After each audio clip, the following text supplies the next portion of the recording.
¿Qué tal, amigos? Muy buenas tardes. Es un placer encontrarnos una vez más con ustedes mediante este medio de comunicación Incavisión, como todos los miércoles. Y bueno, en esta oportunidad vamos a conversar un poco sobre los requisitos para ser congresista en el Perú. También vamos a hablar si convendría o no un cambio constitucional para mejorar la calidad de vida de los peruanos. Y finalmente hablaremos o haremos un mea culpa sobre el derecho al voto en el Perú y cómo ha ido transitando poco a poco a lo largo de cada constitución política que ha alumbrado el Estado peruano. Para empezar, vamos a leer los requisitos para ser congresista del Perú. Para ser congresista del Perú se necesita haber nacido en el Perú, ser peruano.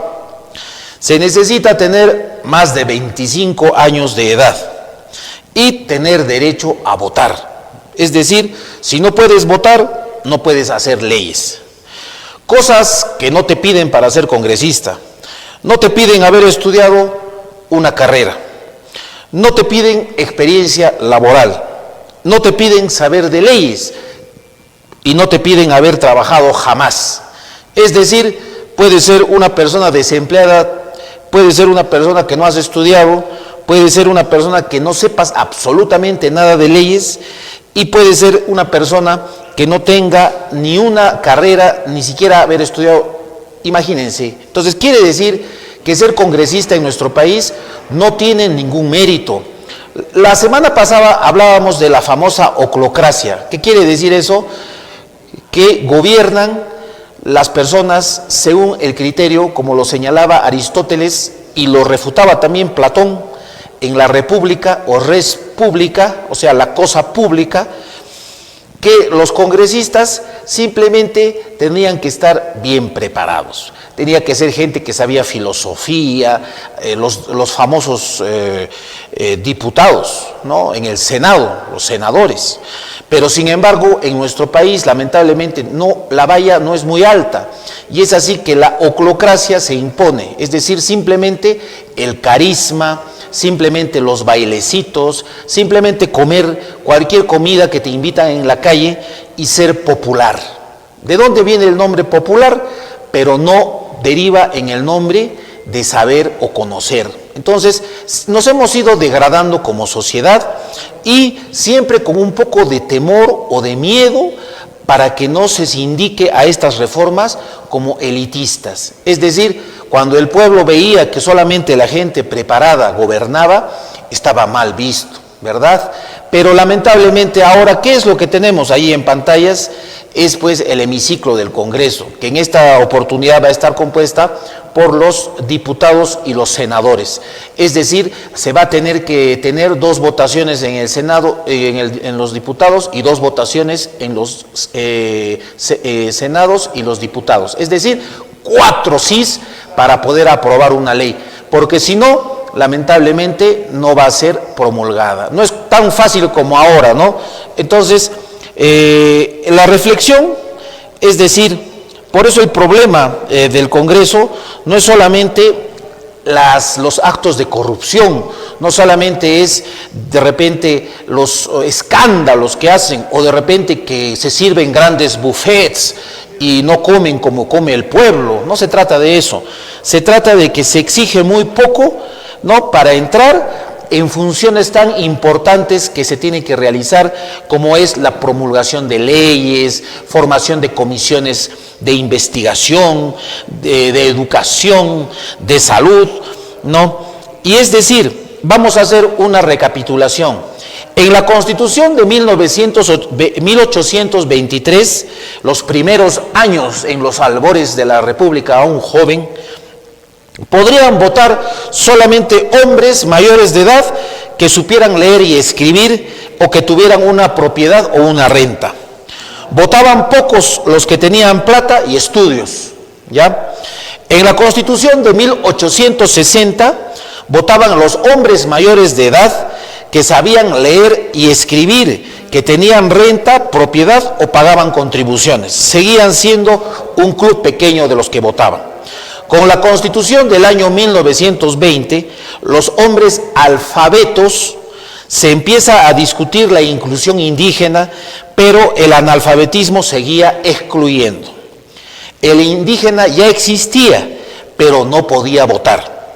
Y en la Constitución de 1933 votan los hombres alfabetos, se amplían los derechos sociales y las mujeres todavía no votaban. Ya con la Constitución de 1979, ayer nomás, ¿no?, cuando se produce el gran cambio, comienzan a votar hombres y mujeres mayores de 18 años, aunque no sepan leer ni escribir. Imagínense. Y la Constitución del 93 es lo mismo, ¿no? Todos los peruanos votan, mayores de 18, sin importar estudios, ingresos ni propiedad. ¿Y por qué se dio esta reforma en la Constitución del 1979? Simplemente se dio porque hubo una corriente liberadora, ¿no?, la idea romántica del pueblo puro, ¿no? Se instaló la idea de que cualquiera podía votar y que cualquiera podía gobernar, ¿no? Bonita frase, pero un poco peligrosa en la práctica. ¿Por qué? Porque gobernar no es opinar, sino gobernar es decidir en representación de millones de peruanos.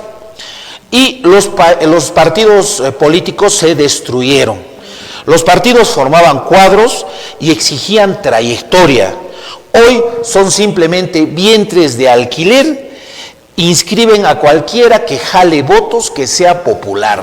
Es decir, que se ponga su chullo, se ponga su hojota y comience a bailar ahí en las plazas, o pueda comer un chiriuchu, o simplemente haga un TikTok como Sigrid Bazán, simplemente bailando, ¿no? No ofreciendo ideas, no explicando que tienen experiencia en la formulación de leyes, no explicando que tienen un currículo intachable, no explicando que son gente que han trabajado en tal cosa u otra cosa, no explicando que han tenido esta formación o aquella formación. Es que en este país no se necesita, la verdad, nada. Simplemente tenemos, por ejemplo, congresistas que son barrenderos de calle y ya son congresistas. Otros les gusta mostrar las nalgas y ponerse un número en el trasero, también son congresistas. Y existe mucha gente que cada vez más quiere postular.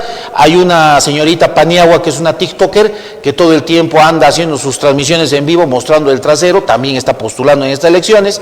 Y también están postulando personas con un ranking excelente de calificación en prontuariado, en corrupción, en antecedentes judiciales, etcétera. Tenemos un rico y vasto, un vasto buffet para escoger, ¿no? Si no es la que muestra el trasero, también tenemos al que está metido con los traficantes de droga, o los que representan a los taladores ilegales, o extractores de oro ilegal en la minería.